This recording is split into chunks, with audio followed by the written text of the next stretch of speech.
Marines and sailors from Fox Company 2nd Battalion 9th Marines worked alongside Army Aviation to conduct a mock air raid and assault at the Rodriguez Live Fire Complex as part of Korean Marine Exchange Program 1515 from December 5th through the 8th. The enemy situation in this case is that we're in South Korea. Enemy forces have infiltrated in and have set up some special operating forces, command and control nodes here to be able to provide information and command and control follow on conventional forces coming into the area. We've identified where those soft units are, and we're going to be using our heliborne raid to rapidly close with them and destroy them before they have an opportunity to displace to another location. Once the Marines and sailors were inserted into the area and the initial air raid was complete, mission accomplishment rested solely on what Marines do best: locate, close with, and destroy the enemy.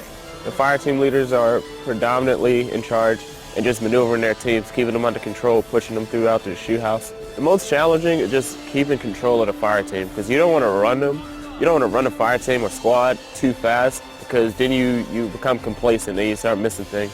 So basically slow as smooth as fast. Fox Company's exercise focused heavily on time-tested strategies as well as modern warfare in order to be the most effective. The benefit is it prepares the Marines for real-world operations. I mean, look at where we're sitting. We're pretty close to the DMZ. Seoul is a very built-up urban environment, obviously, so if we were to have to fight, this would be what we would have to fight in, is an urban environment. And the challenge is you have to know the guy in front of you, the guy beside you, the guy behind you, what they're doing, thus all the rehearsals prior to going live fire.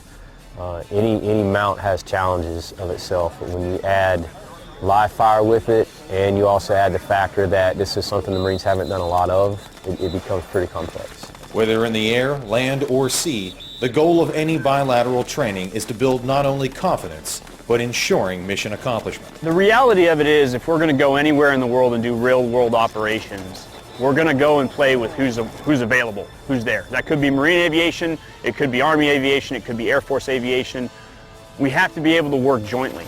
Now, for the individual Marine, what he's going to realize is he's going to do the same thing that he's done had we been supported by Marine Aviation or Army Aviation.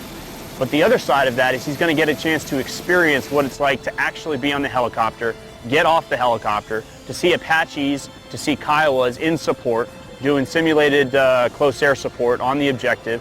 What that really does for the Marines is it builds confidence in himself that he knows how to do it and he can do the right things, but also that those systems and those people, when they need to support him, are going to be right there when he needs them when we're actually downrange. Reporting from Rodriguez Live Fire Complex, Republic of Korea, I'm Corporal Wes Lucas.